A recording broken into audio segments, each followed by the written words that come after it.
The idea of companies self-regulating, I'm very skeptical of that. And I'm wondering if a company like Apple could take the lead in influencing policy on a national level through other companies or through example or through more, publicity about following up on the question.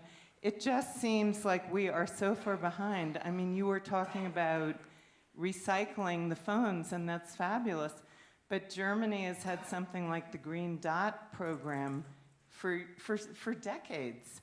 We're way behind. I think we look to leaders like Apple to do more in this area, and I feel there's sort of been a sea change in the last year, maybe, that culturally, more investment is going into green energy, and there's a sense that you really should do it this way, and it's a time when pressure might work. There's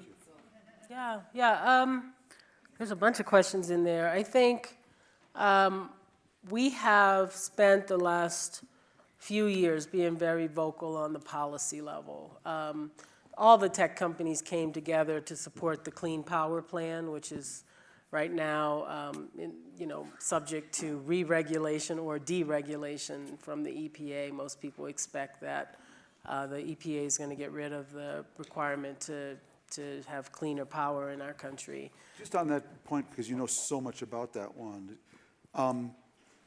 if it doesn't make sense to utilities, though, is it too late, hopefully, for us to unwind that, or is it not?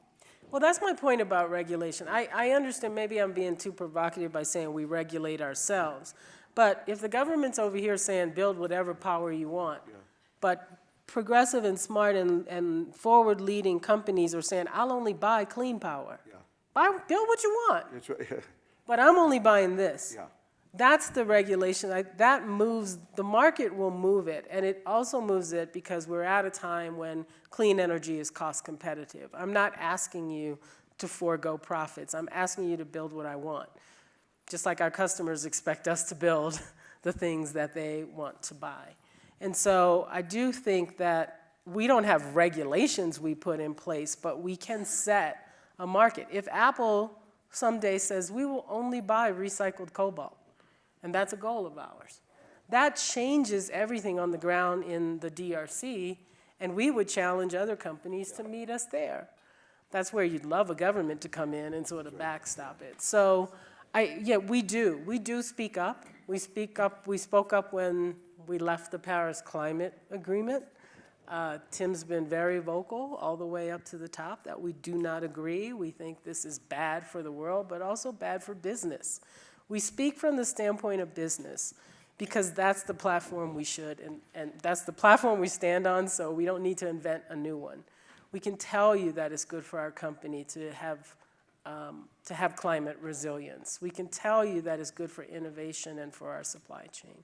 But I hear you. I mean, we will try to do more. I do think that what we have to do, in Europe, there's a strong customer demand for companies who are environmentally, who are sustainable.